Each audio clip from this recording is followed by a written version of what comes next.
اس لیے کہ میرے آقا صلی اللہ علیہ وسلم نے ارشاد فرمایا قیامت قائم نہیں ہوگی اس وقت تک جب تک کہ خلافت راشدہ واپس نہ آ جائے.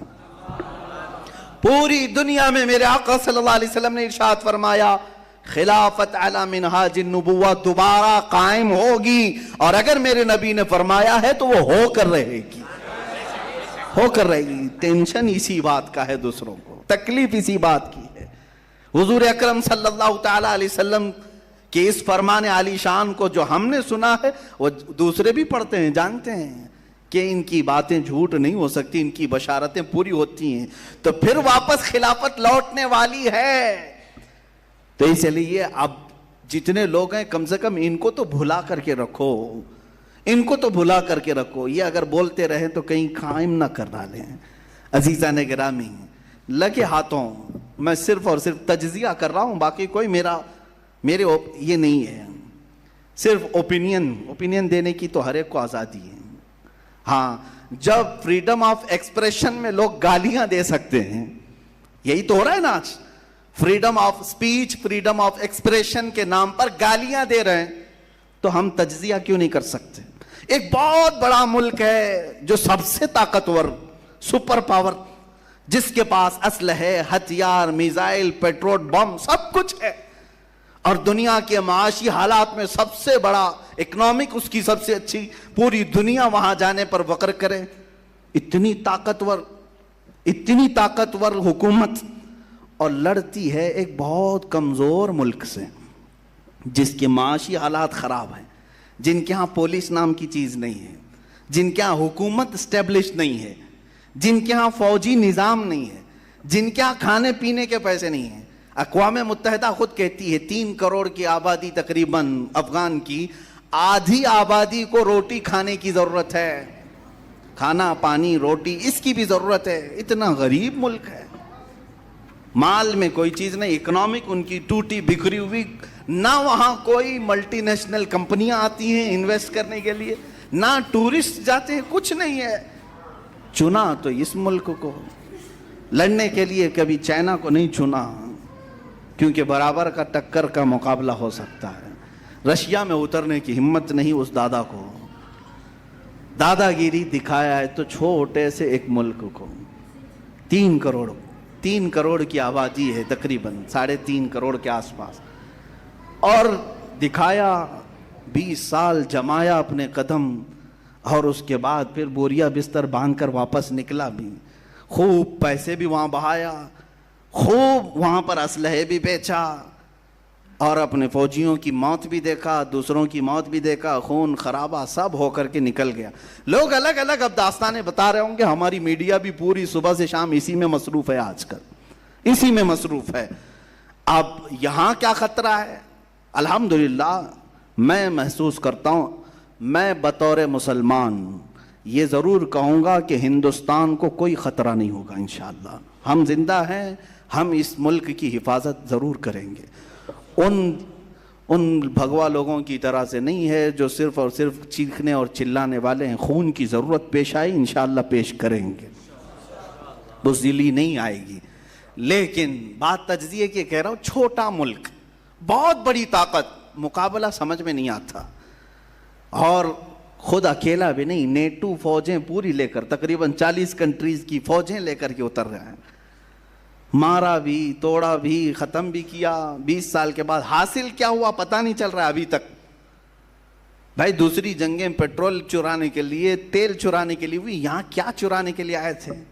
کبھی آپ نے سوچا یہاں کیا چرانے آئے تھے؟ عراق میں تو سمجھ میں آتا ہے کہ زبردستی نافذ کر کے وہاں سے پورا تیل چرا کے لے گئے، دوسری جگہوں پر اپنی قوت جمانے. یہاں کیا تھا تمہارا؟ کیا تکلیف کیا تھی؟ میں آپ کو راز بتا دوں.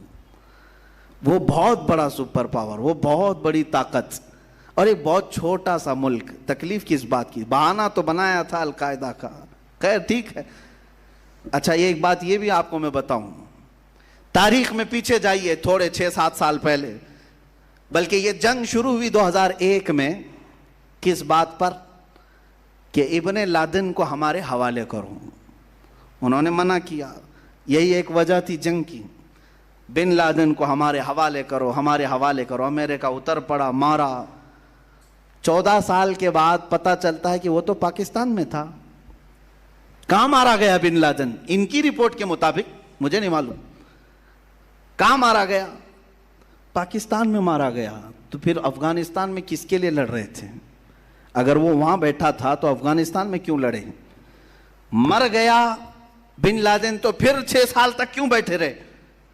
یہ ایک راز ہے میرے عزیزو۔ نہ بن لادن کی ضرورت تھی ان کو، نہ کسی اور جماعت کی ضرورت تھی۔ میں جو محسوس کرتا ہوں وہ صرف یہ ہے کہ وہ بشارت مصطفیٰ تھی۔ میرے آقا صلی اللہ تعالیٰ علیہ وسلم کی ایک حدیث ہے، ہو سکتا ہے مسلمان زیادہ پڑھتے نہیں لیکن دوسروں کی پوری نظر ہے۔ حضور پاک صلی اللہ علیہ وسلم نے فرمایا قیامت کے قریب خراسان سے ایک جماعت نکلے گی۔ یہ حدیث پاک، خراسان سے ایک جماعت نکلے گی اور وہ جھنڈے لہراتے ہوئے آئے گی، سیدھے بیت المقدس پر گاڑ دے گی۔ یہ حدیث ہے، یہ وہ سننا نہیں چاہیں گے، میں پھر سے پڑھتا ہوں حدیث۔ حضور پاک صلی اللہ علیہ وسلم نے فرمایا خراسان سے ایک جماعت نکلے گی اور وہ جھنڈے لہراتے ہوئے بیت المقدس، ایلیا لفظ آیا حدیث میں، وہاں جا کر گاڑ دے گی۔ میرے آقا نے اس کے ساتھ یہ لفظ بھی فرمایا دنیا کی ساری طاقتیں ان کا راستہ نہیں روک سکیں گی۔ ٹینشن اس بات کا ہے۔ اب آپ خراسان کس کو کہتے ہیں یہ اب میں آپ کے حوالے چھوڑتا ہوں، تلاش کر کے لاؤ کہ خراسان کس کو کہتے ہیں، خراسان کہاں ہے۔ یہ تھوڑا بہت تو آپ کو بھی محنت کرنی پڑے گی۔ پورا میں کھل کر کے بولوں تو بہت سارے لوگوں کو پھر تکلیف ہو جائے گی کہ اچھا خراسان کی یہ حدیث پھر سے آپ اسی پر فٹ کر رہے ہیں۔ نہیں، میں تو حضور کی حدیث سنا رہا ہوں کہ خراسان سے ایک جماعت نکلے گی۔ یہی ڈر تھا بڑی طاقت کو کہ وہاں سے کوئی جماعت نہ نکلے جو اسرائیل کے تک آ سکے، جو بیت المقدس تک آ سکے۔ اپنی ناجائز اولاد کو بچانا تھا، اس لیے کہ وہاں سے کوئی آنے والا یا اٹھنے والا دکھے تو بار بار حملے کیے جائیں گے۔ تم 1000 حملے کر لو لیکن فرمان مصطفیٰ ہو کر رہے گا۔ میرے آقا صلی اللہ تعالیٰ علیہ وسلم نے جو فرمایا وہ ہو کر رہے گا۔ مجھے ان کے سیاسی معاملات سے کوئی شغف نہیں، کوئی تعلق نہیں، مجھے اس کے متعلق کوئی اپنی حتمی رائے نہیں ہے، محض میں نے ایک تجزیہ پیش کیا ہے کہ صرف اگر کسی نے کہہ دیا کہ ہمارا لیڈر امیر المومنین ہوگا تو دنیا میں بھونچال آ گیا۔ عزیزان گرامی، اسی لیے ہم کہتے ہیں بار بار خلفائے راشدین کا ذکر کرو اور کثرت سے امیر المومنین کا لفظ بھی استعمال کرو تاکہ سننے والوں کو پتا چلے یہ صرف ماضی کی تاریخ نہیں ہے، مستقبل میں امیر المومنین پیدا ہو سکتا ہے۔ اور حضور اکرم صلی اللہ علیہ وسلم نے بشارت دی ہے کہ خلافت علی منہاج النبوہ۔ کوئی میری تقریر کو توڑ مروڑ کر کے نہ کہہ دے کہ پوری فضیلت افغانستان پہ بیان کرے، نہیں، میرا ایسا کوئی انٹینشن نہیں ہے۔ میں صرف یہ کہہ رہا ہوں میرے آقا نے فرمایا خلافت قائم ہوگی اور وہ حضرت امام مہدی کے زمانے میں ہوگی۔ امام مہدی خلیفہ راشد ہوں گے۔ جیسے یہ چاروں خلفائے راشدین نے اپنی زندگی میں خلافت کی ہے ویسے ہی امام مہدی بھی اپنے زمانے میں خلافت فرمائیں گے۔ اللہ ہمیں وہ زمانہ بھی قریب نظر دکھا دے اور ہمیں حضرت امام مہدی کی فوج میں شامل فرمائے۔ یہ ہماری بڑی تمنا ہے۔ اللہ تعالیٰ عروج اسلام ہمیں عطا فرمائے اور عروج اہل سنت ہمیں عطا کرے۔